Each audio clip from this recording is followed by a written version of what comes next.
Welcome back to Track and Travel with Rick, and real quick I'm going to show you how to change the air filter on your this is an Onan QG4000 generator on this 22 Thor Freedom Elite, and let's get into it. So it has a lock. One thing I don't like, there's no way to prop this open, so I just use my head. QG4000.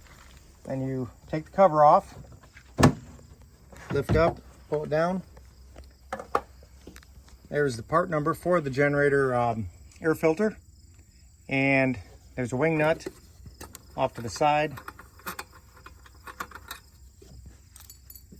Pull the cover off, and there's another wing nut. We'll take that wing nut off.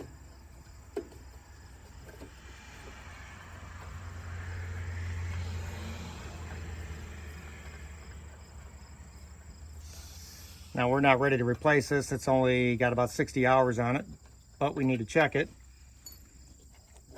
And there's not a lot of room. The stud's in the way, so we have to turn it down, pop it out. Now we can take it out and inspect it.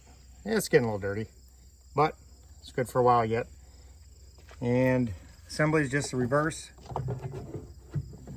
Slide it over that stud.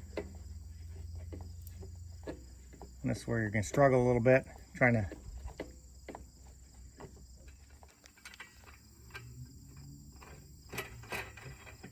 so just that easy. You can inspect, or change it, slide this up.